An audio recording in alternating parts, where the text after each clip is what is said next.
Good morning. Welcome to First Universalist Society in Franklin. I'm Evelyn Rossing. My pronouns are she, her, and I am a member of the Welcoming Committee, and I am glad we're here together today. As we gather this morning, I hope you find solace and rest, rejuvenation and connection, a moment of peace, and the strength to carry on. Whoever you are, however you love, you are welcome here. We see you and we love you. If you are visiting with us this morning, we are especially glad you're here. Please take a moment to sign our guest book in the foyer or our virtual guest book online. You'll find the link in the chat. Please gather after the service for snacks and coffee in the Fellowship Cafe or stay and chat a while on Zoom. If you would enjoy a quieter place to socialize, look for the quiet room down the hall in the Religious Education Wing. And also remember, there will be seating for socialization here in the sanctuary after the service.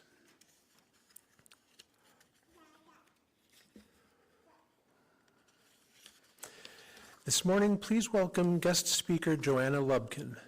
Joanna is a rabbinical student whose path included 10 years of service in UU congregations, college chaplaincy, a lifetime of Jewish education, a passion for song leading, and training as a community organizer. She is called to cultivate radically welcoming communities where people can feel like they wholeheartedly belong. Joanna is the worship arts lead at the Sanctuary Boston and is glad to have come west for the weekend from Boston. She is accompanied by NEADS service dog Sully. And now let us join our hearts and minds together as we gather for worship.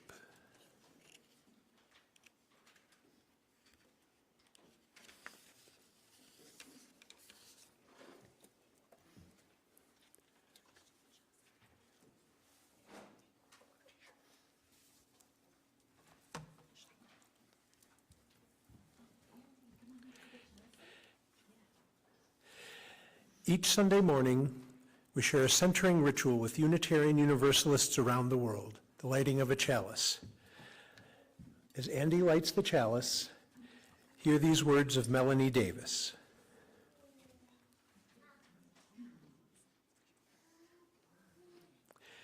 If ever there were a time for a candle in the darkness, this would be it. Using a spark of hope, kindle the flame of love, ignite the light of peace, and feed the flame of justice. Please remain seated and join in singing the unison affirmation, which can be found in the order of service or inside the front cover of the gray hymnal.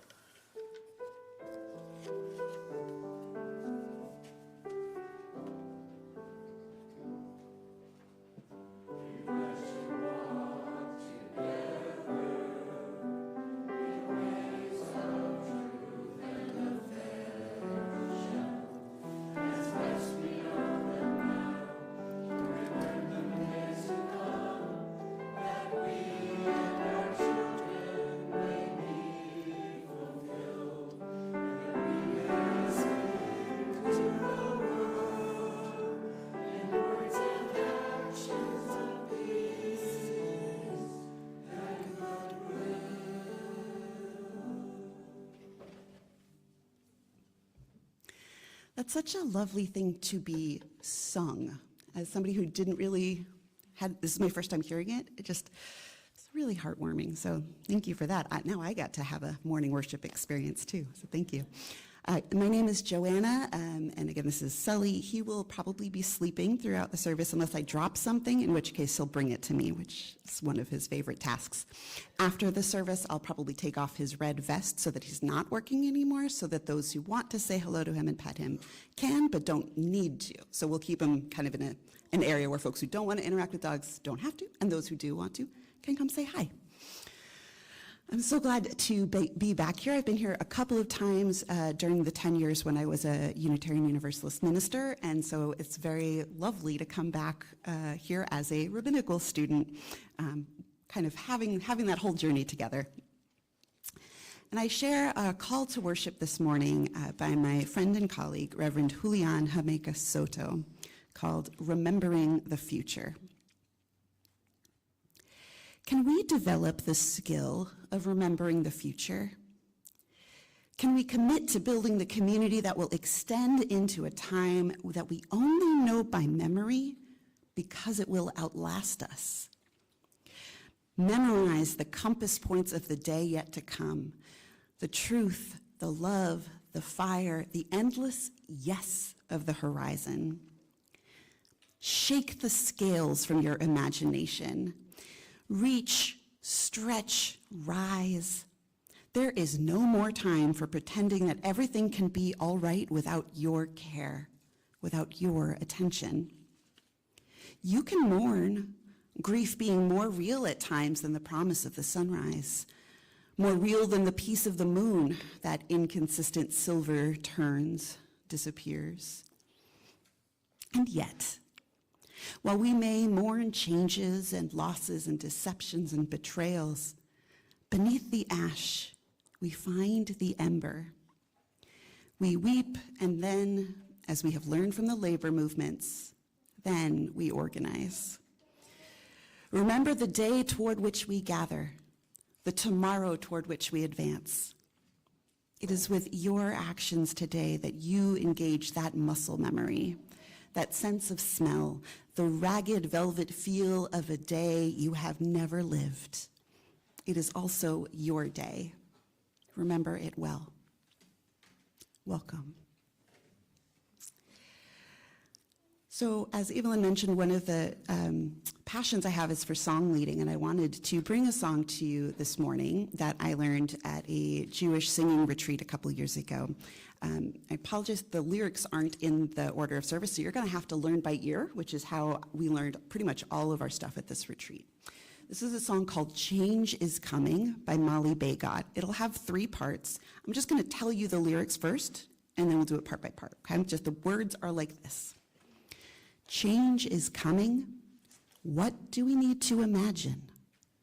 To be prepared. You know I'm scared, but I know from brokenness there's whole.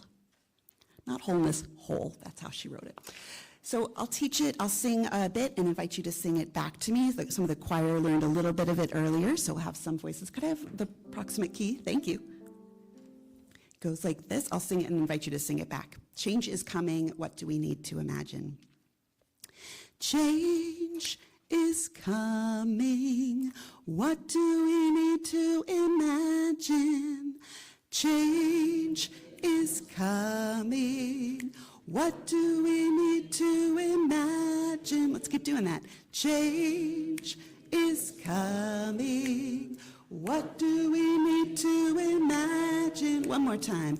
Change is coming. What do we need to imagine? Great, here's the B part. To be prepared, you know I'm scared. To be prepared, to be prepared. You know I'm scared. To be prepared. You know I'm scared. To be prepared. You know I'm scared. And then this last one is really fun. Don't worry if you don't get it exactly right. But I know from brokenness there's whole. Yes, I know from brokenness there's whole. Yes, I know from brokenness there's whole. Yes, I know from brokenness there's whole. Beautiful. So what we'll do is I'll invite you to rise in body or spirit or raise your voices, whatever way feels good for you this morning. So we can sing this with some energy. So if standing puts that energy in your body, I invite you to do so. I invite you, as we get going, add some harmonies, add some body percussion. If you want to, this can be done as a round, so if you're feeling super ambitious, you're welcome to. I'm not going to, who am I to tell you what to do? But we're going to just start with Change is Coming, and we'll do that maybe 4 times, and then I'll invite us to move on. Change is coming. Change is coming. What do we need to imagine? Change is coming. What do we need to imagine? Let's do that again. Change is coming. What do we need to imagine? One more change is coming. Change is coming. What do we need to be prepared? To be prepared. You know I'm scared. You know I'm scared. To be prepared. You know I'm scared. To be prepared. You know I'm scared. But I know.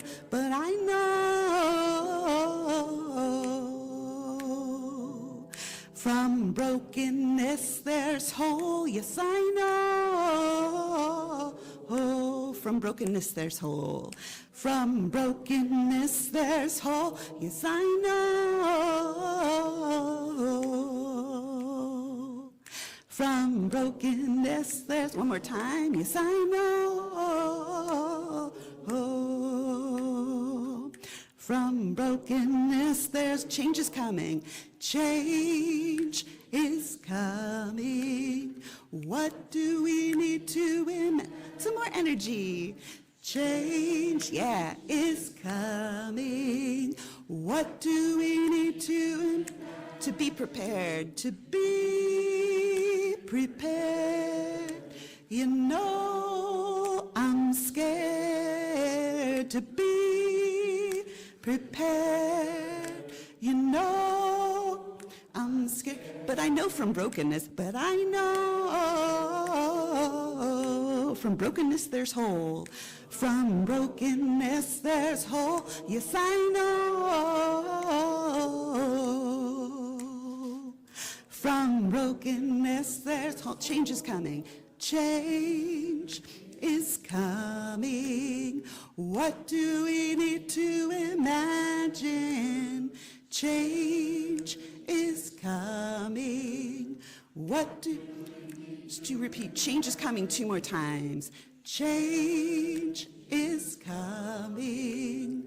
What do we need to imagine? One more time. Change is coming. What do we need to imagine? Beautiful. Thank you for learning that with me. Have a seat.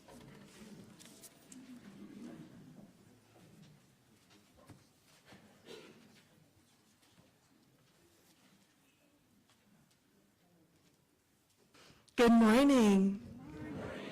My name is Sarah Allegretti. My pronouns are she, her, and I'm honored to be your Director of Religious Ed. In religious education classes this year, we are going to be learning about 2 famous Unitarian Universalists each month, so approximately 18 UUs. They all imagined a better way and then worked to create change. The person we are learning about today worked to create change throughout her whole life, starting when she was 11 years old. Imagine it is the year 1833 in Massachusetts. Homes are lit by oil and candles. People travel mostly by foot or horse, and public education is barely just beginning. Clara Barton is 11 years old, and her brother David is hurt in a bad fall. The doctors, they don't think he's going to recover, but Clara imagines something different. For 2 years, she cares for her brother, and David recovers. At age 17, Clara Barton becomes a teacher. Other teachers use harsh forms of punishment for their students, but Clara imagines something different. She treats her students with respect and even earns their respect by playing baseball with them. At age 31, Clara Barton opens New Jersey's first public school. But because she is a woman, she is not allowed to be the principal, and she isn't paid fairly. Clara imagines something different. She wants change so that all teachers are paid equally. Eventually, she leaves the school, but continues to fight for women's rights for the rest of her life. She gives many speeches about civil rights and women's rights. When the Civil War begins, Clara sees that wounded soldiers are not being cared for. Many are cold, hungry, alone. Clara imagines something different. She cooks, cleans wounds, and comforts the injured soldiers. She becomes known as the Angel of the Battlefield. When Clara is about 60 years old, again, she imagines something different.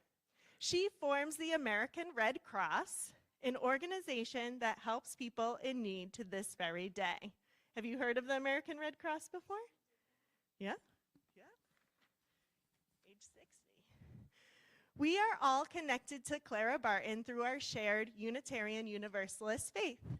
As we sing the children to their religious education classes, I invite you to reflect on how you can imagine something different, much like Clara.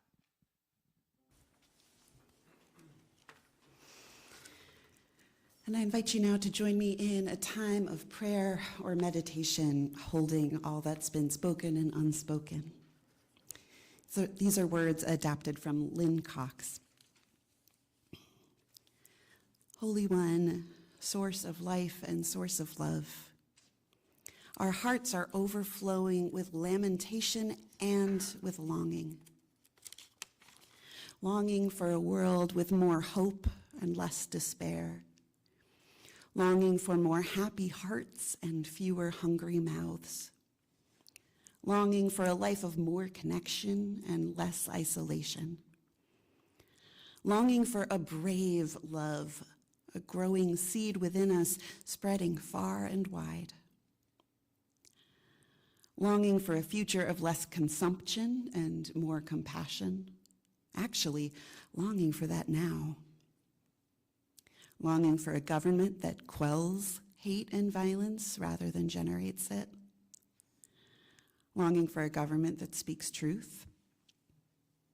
Longing for a nation that acknowledges its injustice and works to make them right. Longing for a present with each of us doing what is ours to resist racism and all forms of systemic oppression, and actually giving thanks for that now. Longing for companions to give us courage, that we might be the people that these times require. In this circle of care and compassion, we hold those who have shared their joys with us. For each shared joy is a joy, a form of nourishment for us all, a joy multiplied. In this circle of care and compassion, we faithfully witness those who have shared their sorrows with us and their concerns and hopes. For each shared sorrow touches our hearts, and we accept the call to lighten the burden of our friends. But is to take an intentional breath together for just a moment, breathing our prayers for ourselves, for one another, and for the world.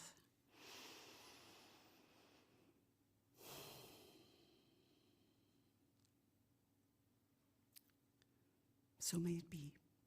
And let us say amen.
Change is coming.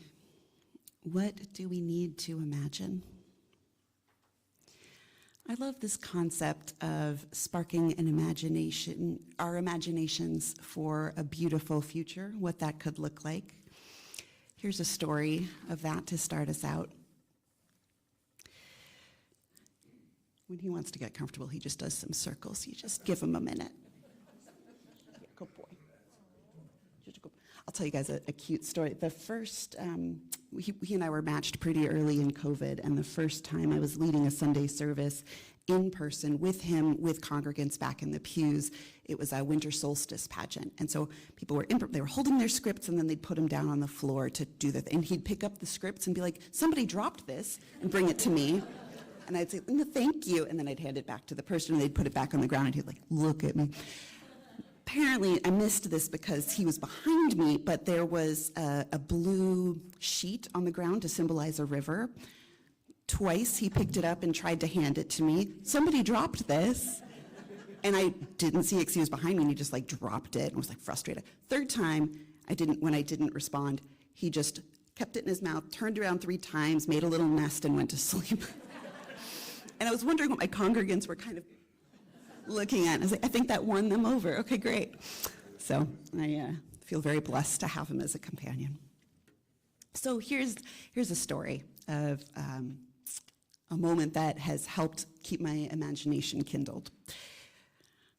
I am sitting under a big open tent in the woods with more than 100 other people on a sweltering July day, being ruthlessly bitten by mosquitoes, and I am in paradise. This was in the summer when I attended a 4-day Jewish community singing retreat. It's where I learned that song. The retreat's called Let My People Sing, which I think is fantastic. Every year that I go, I think I've gone maybe 3 or 4 times, each time it becomes more and more transformative for me.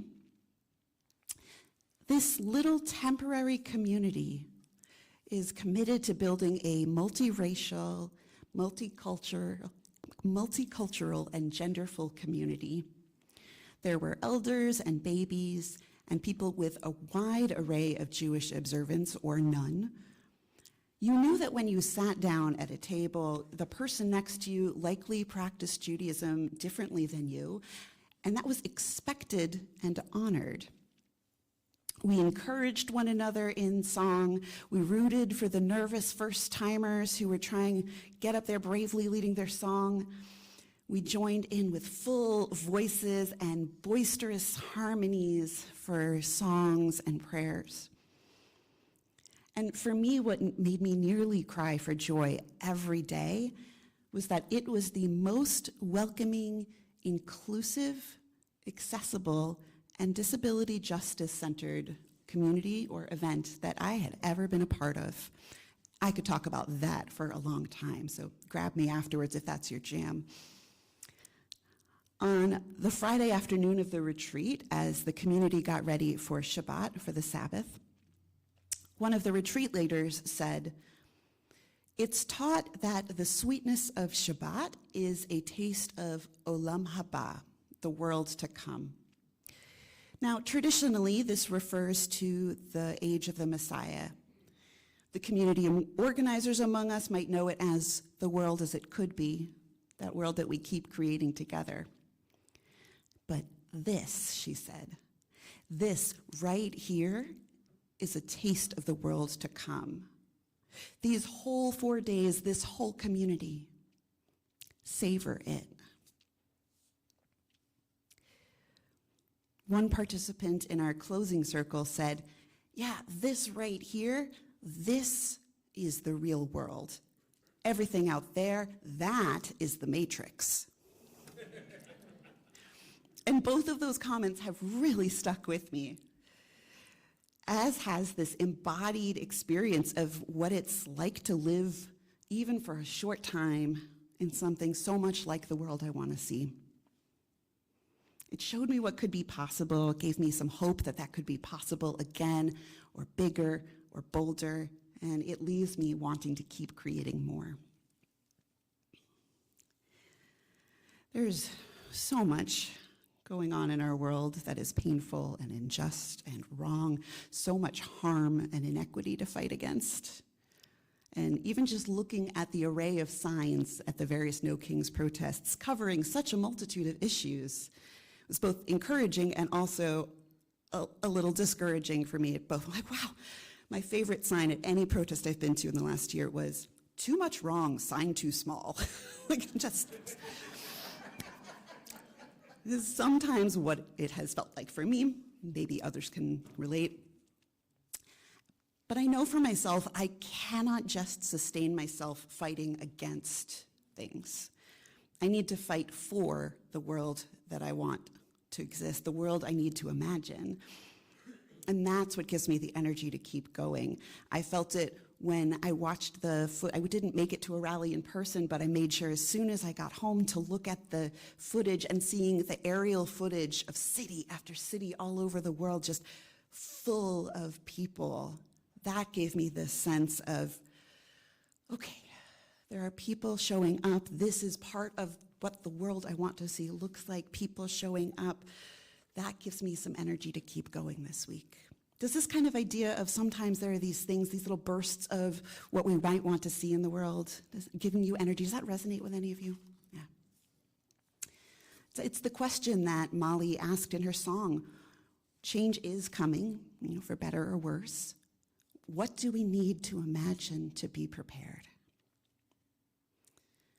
What helps you to imagine the world as it could be?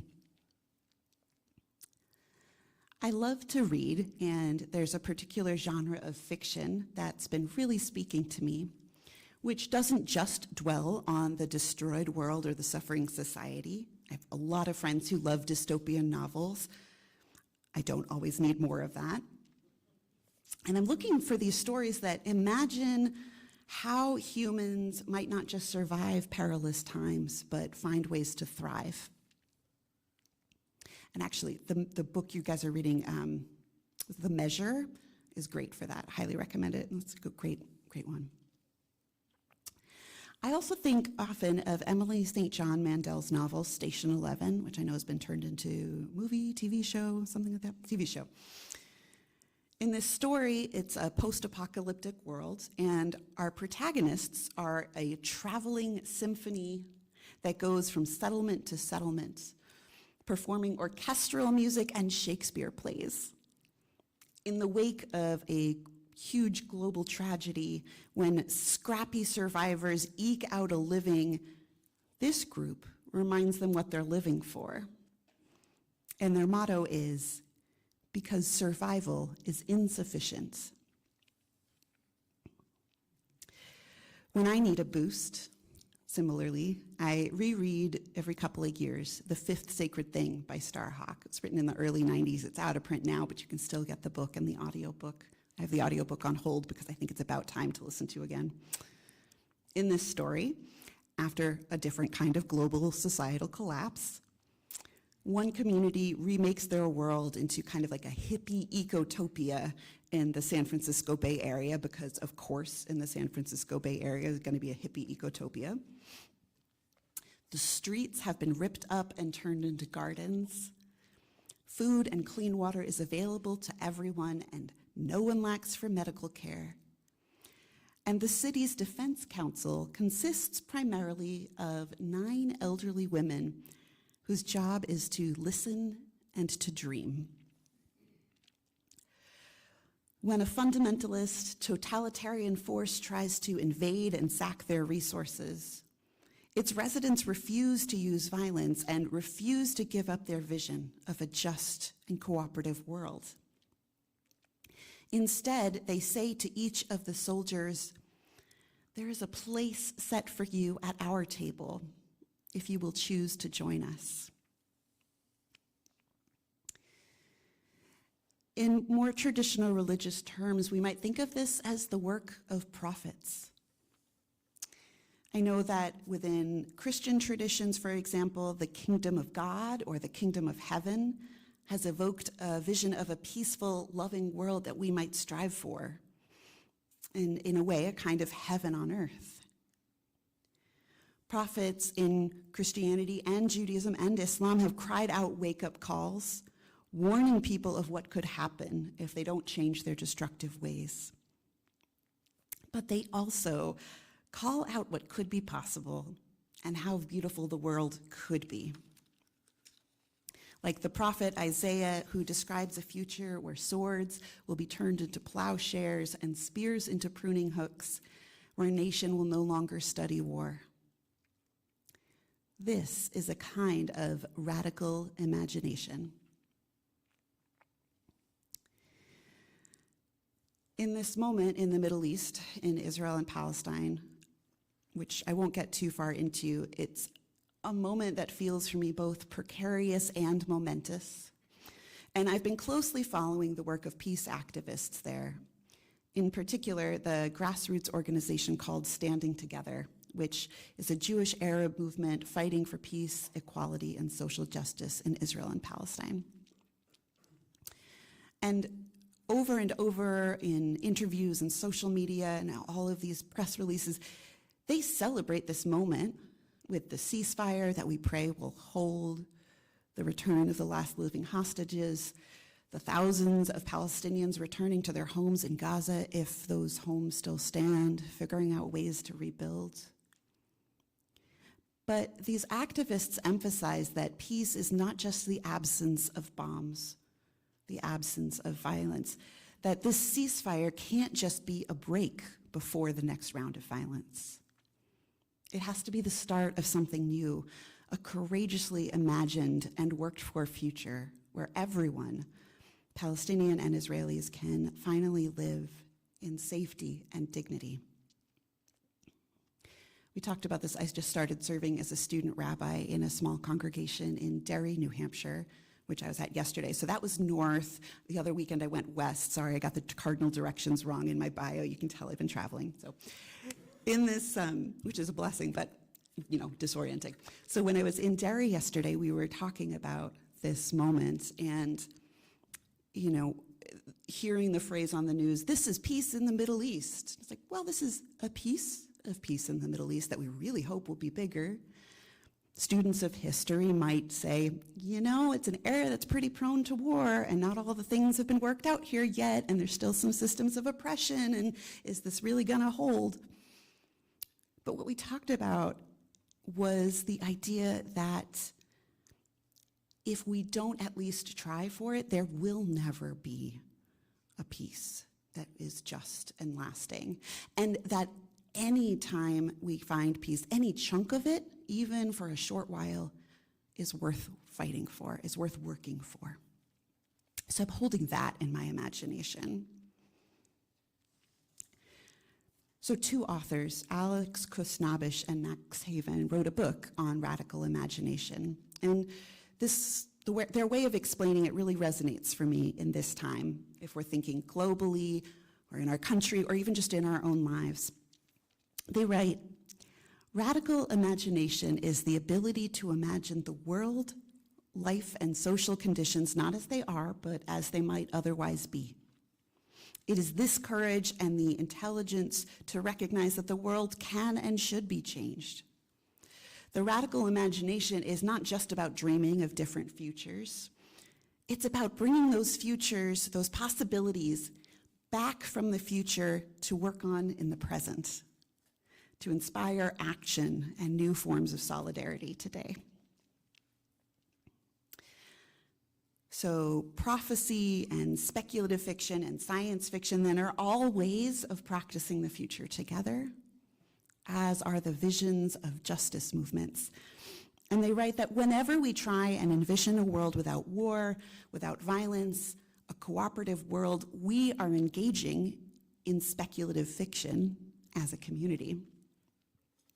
I think this is one of the things that our spiritual communities do really well and encourage us and call us to do, to practice futures together, practice justice together, living into new stories based on our values. And it's our right and our responsibility to create that new world. Well, in my family, the way that we practiced this kind of envisioning new worlds was through the television show and series Star Trek. So fun fact, I actually only exist because of Star Trek. My parents met through fan communities in the 70s. They both wrote fan fiction about Star Trek characters. They watched with my grandparents. I'm a fourth generation Trekker. Like, we are fully immersed in this world. Its quotes, its characters, its jokes, and its idea of a better future. So here's a small example. So I had originally started studying to be a rabbi in 2010, which was also the same year I started visiting UU services and feeling inspired by this example of pluralistic religious community. And when I, as a nice young Jewish girl beginning rabbinical school, started attending UU services at Arlington Street Church in Boston, my Jewish mother had an understandably tough time wrapping her head around it. I'd call her on Sunday afternoons and say I was driving home from choir at church to hear her say, "You're driving home from where? You're going to a church?" And my response of, well, it's not that kind of a church, and not all of them use the word church, and it's not Christian, although it evolved from Christianity, and it's inherited all of these terms like minister and church, but it's not actually, didn't quite land for her.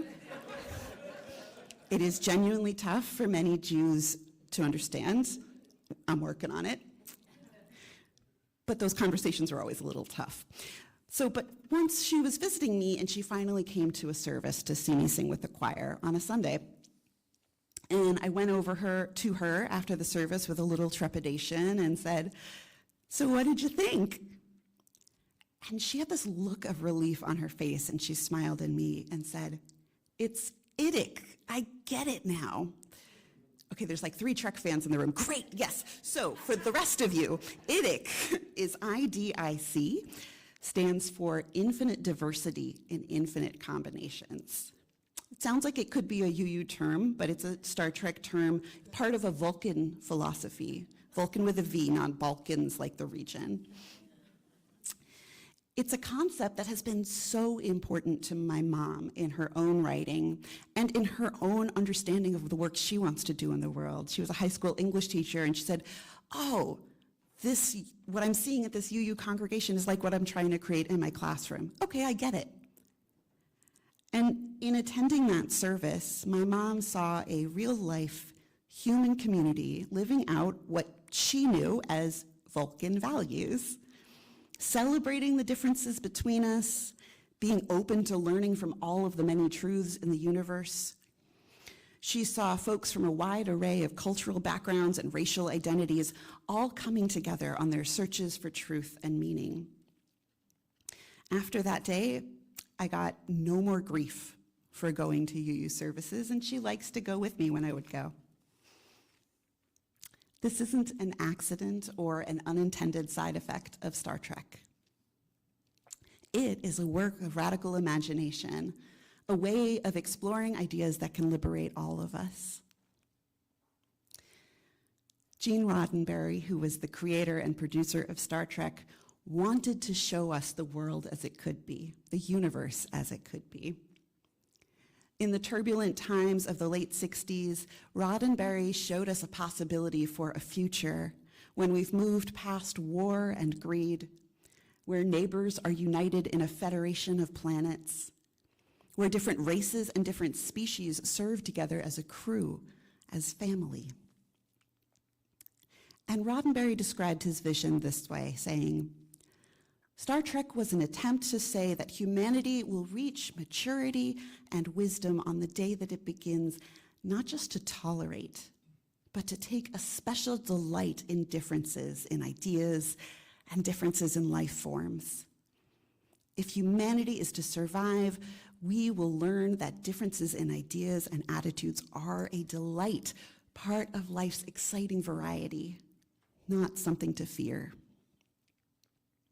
That sounds like what we hope for in our spiritual communities to me. So I want to acknowledge the hurting world and its impending future rely on us. They need us to awaken our imaginations. Because radical imagination isn't just about dreaming of those different futures, right? Or remembering an idyllic moment in the past. It's about bringing those possibilities here to the present to work on together. So will you join me in imagining for a few moments?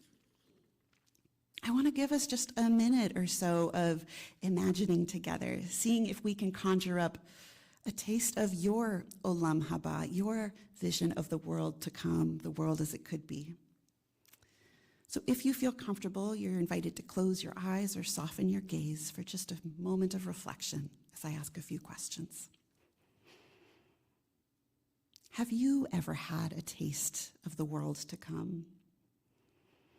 A moment of sweetness or of community or of justice? A time when you thought, this, I want more of this. Call that moment to mind now.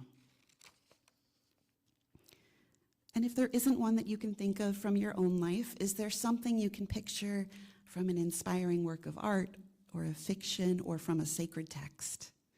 Just a world that you would love to see embodied right here. See if you can picture it.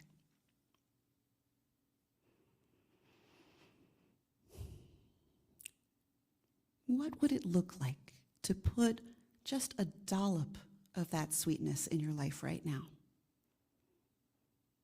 What could we create? What would it feel like?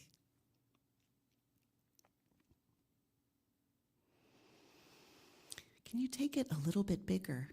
Expand that circle a little wider. What would that sweetness look like in your city? Spread across the land? Could it even spread itself all around the world? It starts with little tastes infused into our days. Before we close the time of reflection, here's one more question.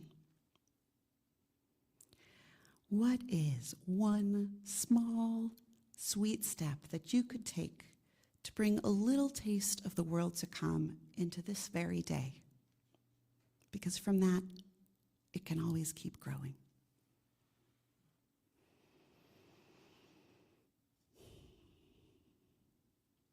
As you're ready, you can open your eyes or raise your gaze, turn your attention back here.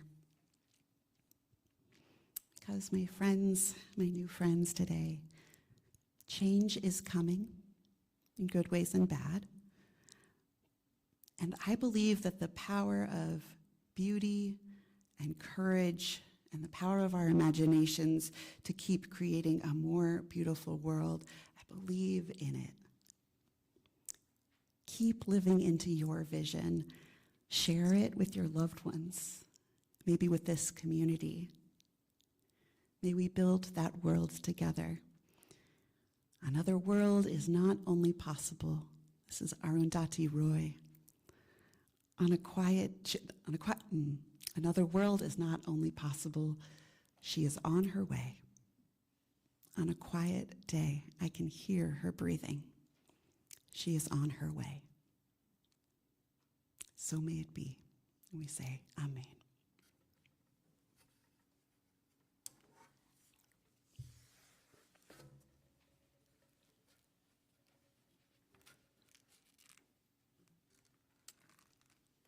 I believe the offering ask is the great. Wonderful. Thank you.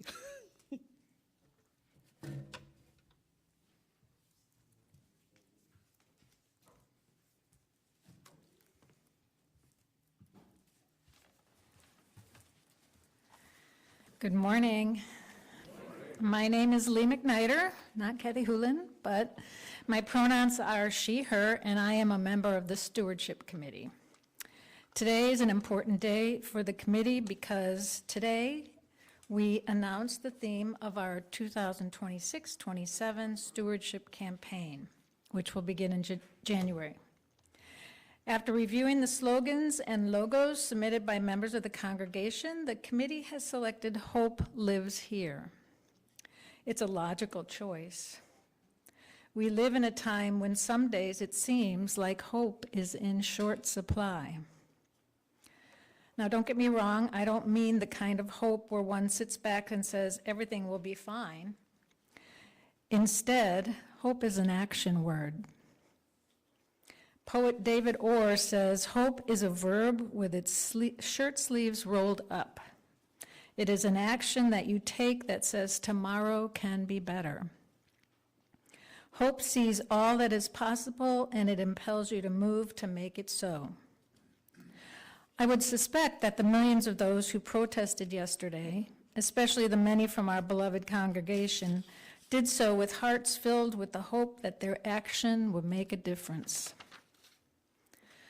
When we share our time, talents, and treasure at FUSF, whether in big ways or small, we do so in the hope that the actions will make this a stronger, more vibrant, spiritually active community. As the stewardship team prepares for the fiscal 2027 pledge campaign, we are filled with hope. We hope to inspire you to make a pledge that will produce all that is needed to fulfill our dreams for the future of FUSF. As Emily Dickinson wrote, "Hope is the thing with feathers that perches in the soul and sings the tune without the words and never stops at all."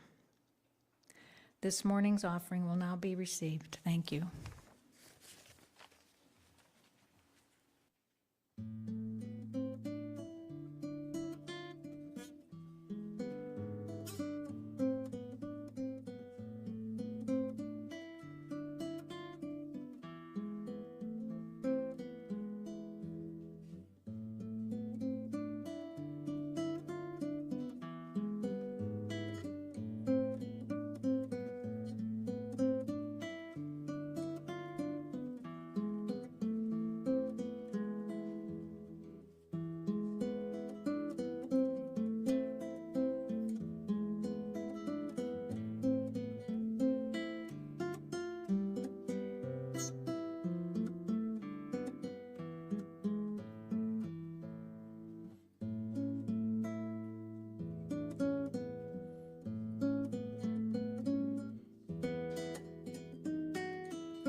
Invite us to join in our closing hymn, "Be Still and Breathe," which I believe is the hymn of the month. Folks have the lyrics? Amazing. Invite you to, do the folks, you like to have folks rise for this one, or they stay seated? Choose your own adventure. If you'd like to rise, you are invited to do so. If you'd like to sit, enjoy. Let's join in singing.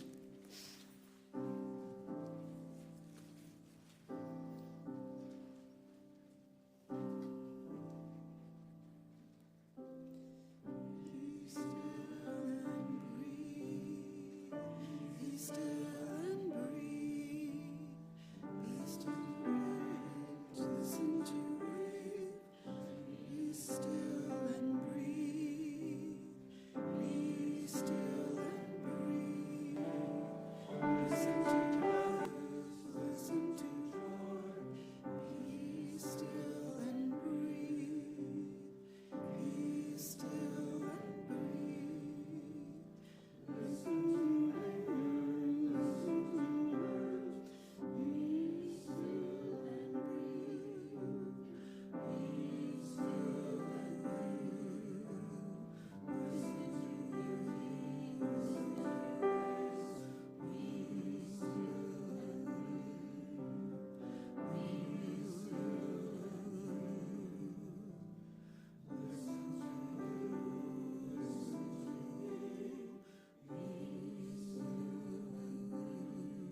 You're invited to remain risen if you are so for our benediction. I can't say it any better than the poet Aurora Levins Morales did in excerpts from her poem V'ahavta, and you shall love. Imagine winning. This is your sacred task. This is your power. Imagine every detail of winning. The exact smell of the summer streets in which no one has been shot. The muscles you have never unclenched from worry, gone as soft as newborn skin. The sparkling taste of food when we know that no one on earth is hungry, that the beggars are fed, that the elder under the bridge and the person wrapping herself in thin sheets in the back of a car and the children who suck on stones, they nest under a flock of roofs and keep multiplying their shelter. Lean with all of your being toward that day when the poor of the world will shake down a rain of good fortune out of the heavy clouds and justice rolls down like waters. Defend the world in which we win as if it were your child. It is your child. Defend it as if it were your lover. It is your lover. When you inhale and when you exhale, breathe the possibility of another world into the 37.2 trillion cells of your body until it shines with hope. Then imagine more. Hold hands, share water, keep imagining, so that we and the children of our children's children may live. May it be so. Amen. We sing our farewell together, which actually is lovely, in line with that. Carry the flame.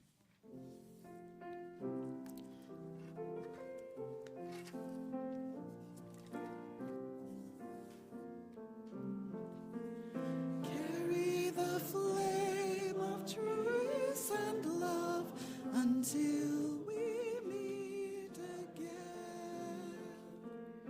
Carry the flame of truth and love until we meet again. We extinguish the flame of our chalice, but not what it represents. The light of truth, the warmth of community, and the fire of commitment. Thank you. These we carry in our hearts and share them out into the world. Our worship has ended. Our service continues on. My friends, go with love and go in peace.